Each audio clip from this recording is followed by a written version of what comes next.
But from the ruins rose a new and greater city. The Liverpool Post-war Development Committee had already been established, and with the end of the war came the handing over to the corporation of the vast bomb and shell filling plant at Kirkby. The council eventually acquired the freehold of the entire property, to which they added the purchase of hundreds of other acres in that area. The result was the Kirkby Industrial Estate, new work and new houses for over 40,000 people. Now too, the council went to Parliament for private powers to encourage new industries to come to the city. For too long, Liverpool's whole economy had been bound up in the maritime trade, and new trades were needed as a cushion against any further relapse in world trade. And so Liverpool rose again, the old symbols revived and new ones born of the rubble.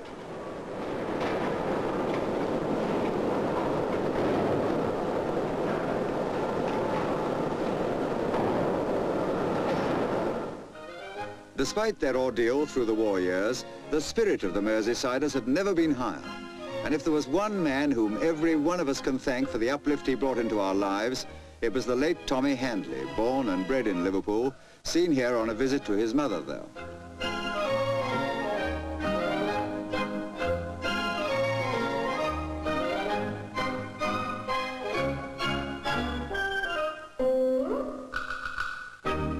Other famous Liverpool comedians are, for the benefit of people who've been out of the country for the past 50 years or so, Arthur Askey, Billy Bennett, almost the gentleman, remember? Seen here in a typical sketch.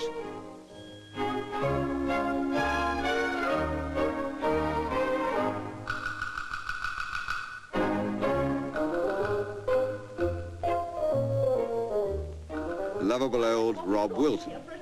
How do you mean? I haven't the vaguest idea why that. Who hasn't? You haven't. What are you talking about? I don't believe you'd know a male hippopotamus from a female hippopotamus. I wouldn't know a what? You wouldn't know a male hippopotamus from a female hippopotamus. I wouldn't know a male hippopotamus. No, I don't think I would. I don't see that it matters except to another hippopotamus. And of course Ted Ray, who, but for his more famous talents, might well have reached the public eye as a footballer with Liverpool. As a golfer too, he's a very funny comedian. The pioneer spirit returned to the fore again, and in 1947 the Mersey Docks and Harbour Board gave a lead to the maritime nations of the world by opening the first port radar station at Seaforth.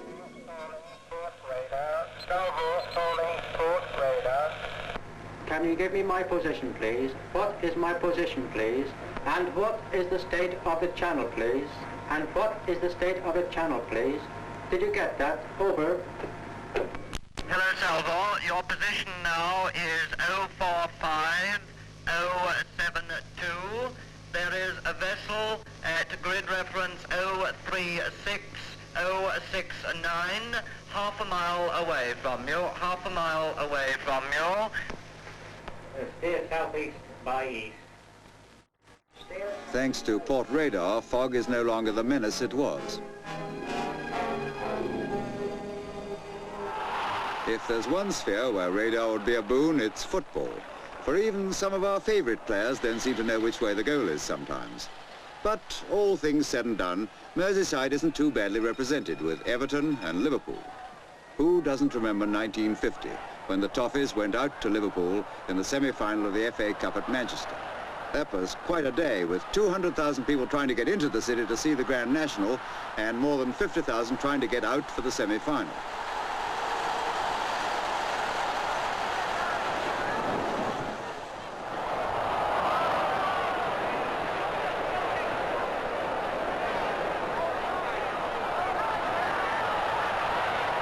Most of us remember that game with Liverpool winning 2-0. But not many people today know that it was a city engineer of Liverpool, the late John A. Brodie, who introduced goal nets. Anyway, to get back, in 1950, Liverpool reached Wembley, where they met Arsenal.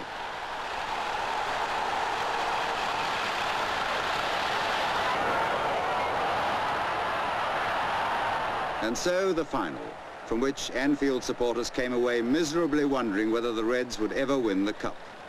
Luck was certainly against them that time, although undoubtedly Arsenal were a fine side.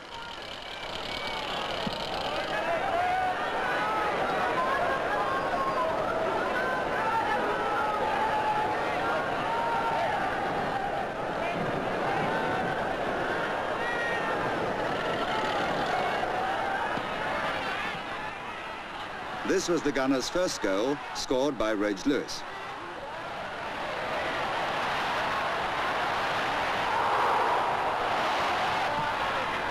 Centre forward Albert Stubbins misses a good chance to equalise.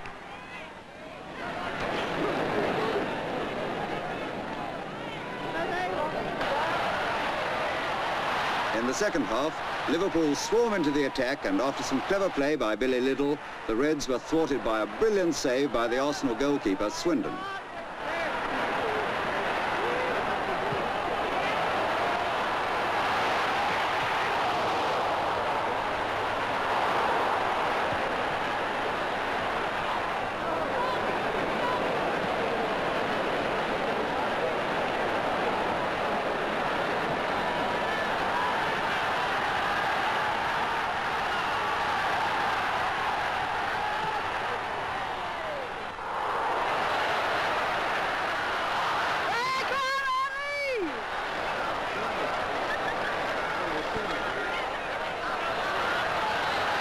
The London team's second goal comes from a sudden breakaway.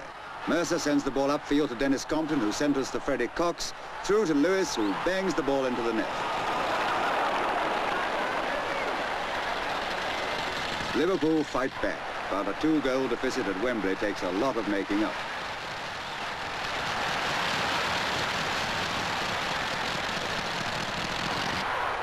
In the closing minutes, they did everything but get the ball in the net.